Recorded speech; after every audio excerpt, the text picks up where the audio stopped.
back to my channel. As you guys can see from the subject title already, we're going to talk about terminology as a flight attendant.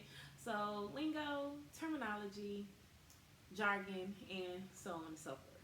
All right, let's get into it. I have my phone here for some notes. I think this is going to be a fun video. That's why I'm smiling, because I'm excited. And right now I am in San Francisco, a really, really nice hotel. But yeah, so anyway, let's get to it. Legs.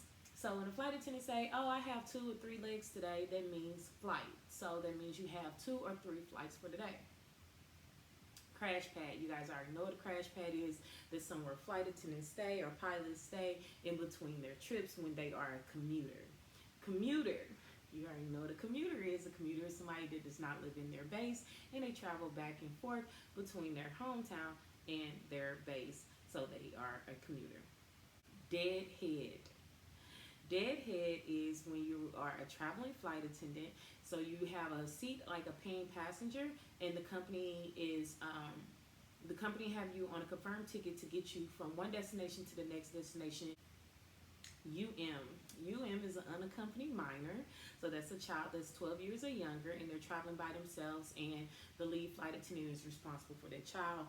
Also doing blue juice. I haven't heard that in so long.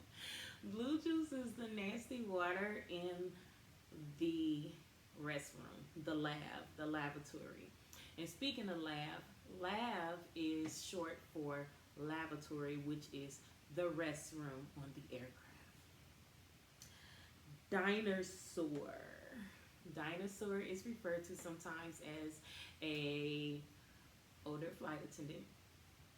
I don't really hear it as much, but I have heard it a few times. I don't know. But anyway, dinosaur is common too. And speaking of older flight attendants, you also have a senior mama. A senior mama is someone, or a senior papa or daddy or whatever, but normally it's called a senior mama, and that's somebody that's been there for a very long time, 30, 40 years, 50 years flying. And it's like, maybe that's when they're like, dang, that's a dinosaur. We ain't gonna retire with my seniority. A ferry flight. A ferry flight is when you are traveling on a plane that has no passengers on it. I've never had the opportunity to do a ferry flight. I don't think I know anyone that has, but it does happen here and there. But it's like you're just traveling on an aircraft with no passengers. PA is... Why? Ladies and gentlemen, if we can please have your attention for a brief moment, we're going to point out the safety features of this Boeing 737, so on and so forth. So on and so forth. That's the PA. A turn. A turn is when you leave that day, you come back that day. Or you do a turn, like, let's say you go from Vegas to LA, back to Vegas. That's a turn. A purser. A purser is a flight attendant that is responsible for all the other crew members on board. So yeah, they get paid more money, and they just make sure all T's are crossed, all I's are dotted. Okay. And as you guys know, the captain is the head man in charge, or the head lady in charge, and they get us to and from our destination along with the FO. The FO is the first officer, which is the co-pilot. So the captain sits in aircraft left. The FO sits on aircraft right. A line holder is someone that is not on reserve anymore. They don't have to sit reserve. 9 times out of 10, they have some seniority under their belt, and they have a scheduled line. They know where they're going every month on their layovers, so they're not on call or reserve or anything. So that's a line holder. Non-rev. Non-rev is when you're traveling as a standby passenger on an unconfirmed or on an unpaid ticket. So a person that would travel on a non-rev ticket is like a dependent, such as a husband, a wife, your child, or a parent, okay? Or a companion. I think I said companion, not sure, but yeah. So that's non-rev. You're flying on a non-purchase ticket. A revenue ticket is when you purchase that ticket. So revenue passengers go before non-rev passengers. If there are any open seats on the aircraft, you will be confirmed on your non-rev ticket, which can also be considered as a guest pass or a buddy pass as well, to fly or to get you to your destination. Slam clicker. Slam clicker is me today. So a slam clicker is when you get to your room and you're like, oh yeah, I'm not hanging out, blah blah blah. Unlock that door, turn around, lock that door. You in your bed, you slam click. I'm in the room for the night. Okay, I'm not hanging out downstairs with the crew members. I'm not going anywhere. That's a slam clicker. I don't really hear this, but PAX, PAX, is short for passenger. COS. A COS is a customer of size. So if you are a little on a bigger side, let's say we have a passenger that's like 6'6" and maybe like 300-400 pounds, you need an extra seat, so you'd be considered a customer of size. Standby. Again, standby is a passenger that did not pay for a ticket. A lot of airline employees and their dependents are on standby tickets, and those are one of the main perks of working for an airline. So you again are allowed on the flight if there are seats available. If there aren't any seats available, then you roll over to the next flight, but that's a standby passenger.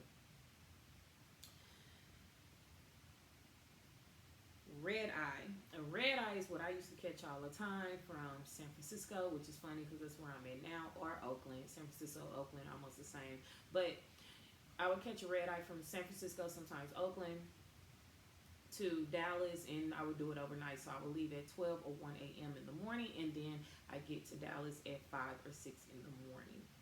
So that's when you find in the middle of the night, literally. And I actually like red eyes.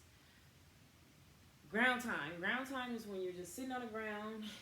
It's what they say it is. It's ground time. So you're sitting on the ground. Unfortunately, the airline I work for, we do not get paid when we're sitting on the ground, which is a bummer.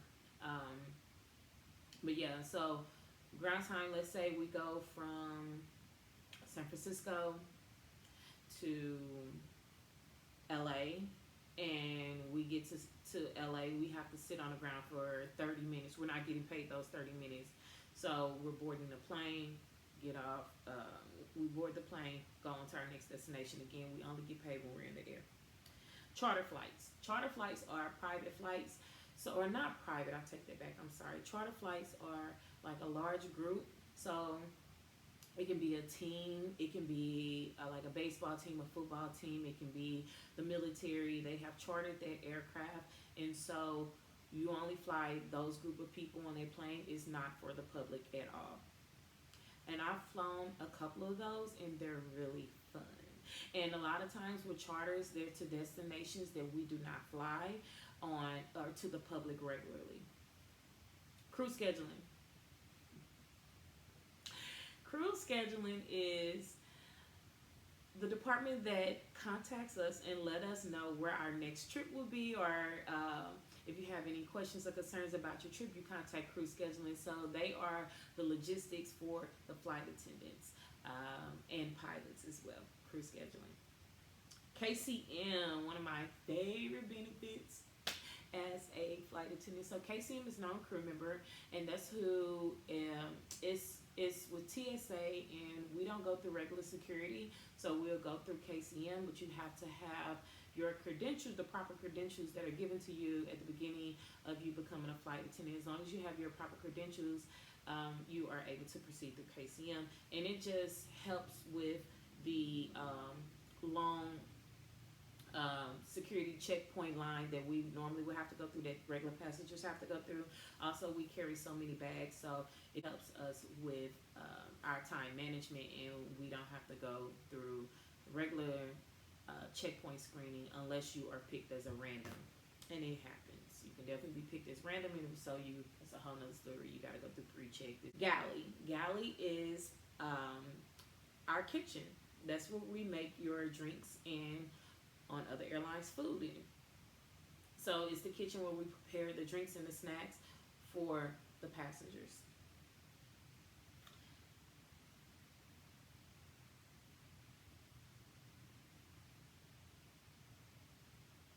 Jump seat. Jump seat is the seat that we sit on for takeoff and landing, and also in between. And also during flights, we sit there as our mini break or whatever. So jump seats. A miracle flight.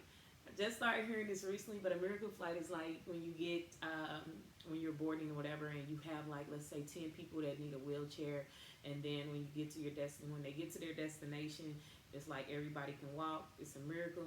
So the Lord came and healed everybody. They don't need a wheelchair anymore.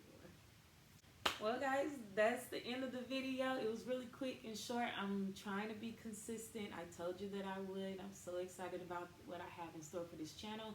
If you have any cool, or if there's anything I miss, any lingo, terminology, jargon, or whatever I miss, please let me know in the comments below. I would love to answer them for you. Or if you have any from your airline, let me know. It's always cool trying to learn someone else's carrier. So yeah, it was good talking to you guys, and can't wait to see you next week. Bye.